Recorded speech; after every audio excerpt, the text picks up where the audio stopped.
दोस्तों, हमारे हिंदू महापुराणों के अनुसार कौन थी 5 सबसे सुंदर स्त्रियां जिसे पाने के लिए देवता भी कोई कसर नहीं छोड़ते थे।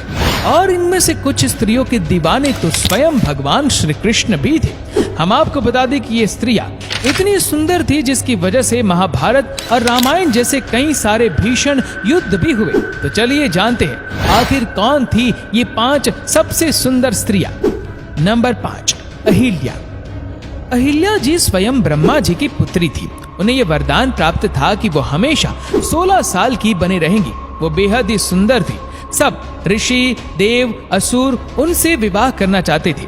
देवराज इंद्र अहिल्या को प्राप्त करना चाहते थे। जब अहिल्या का विवाह गौतम ऋषि से हो गया तब भी इंद्र पीछे नहीं हटे और एक दिन उन्होंने गौतम ऋषि का रूप बनाकर उन्होंने ऋषि पत्नी का साथित्व भंग कर दिया। तब ऋषि गौतम ने देवराज इंद्र और अपनी पत्नी अहिल्या को श्राप दे दिया।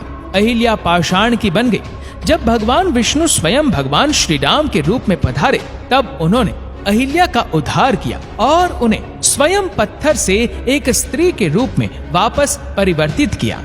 नंबर 4, दमयंती, जो कि बेहद ही सुंदर थी। उनकी सुंदरता का प्रमाण इस बात से मिल जाता है कि इंद्र, यम, अग्नि, वरुण जैसे देवता भी उनसे स्वयंवर करना चाहते थे और उनके स्वयंवर में उन्हें भाग भी लिया था।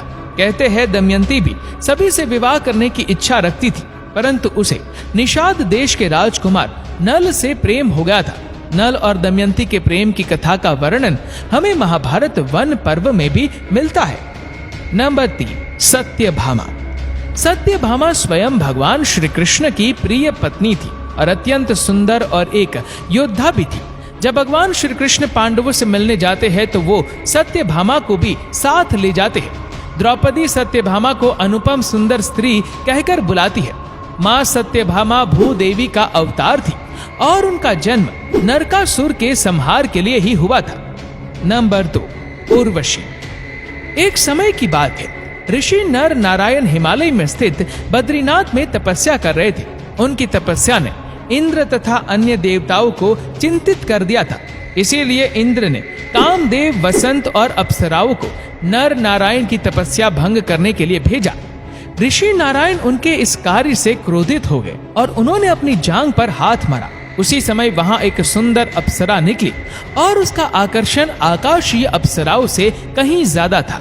ये देखकर इंद्र ने लज्जित और शोक से नारायण जी से माफी मांगी। नारायण जी ने इंद्र को माफ करते हुए आशीर्वाद स्वरूप उस अप्सराओं को इंद्र के साथ भेज दिया। ऋषि की जंगा अथवा उरु से उत्पन्न होने के कारण उन्हें उर्वशी कहा गया। उर्वशी देवराज इंद्र की सभा में बाकी सभी अप्सराओं से कहीं अधिक सुंदर थी और इसीलिए वो सभी उर्वशी से ईर्ष्या भी करती थी। आगे जाके उर्वशी का कई अन्य धर्म ग्रंथों में भी हमें नाम सुनने को मिलता है। नंबर 1, रुक्मणी जी। माता रुक्मणी माँ लक्ष्मी का ही अवतार थी।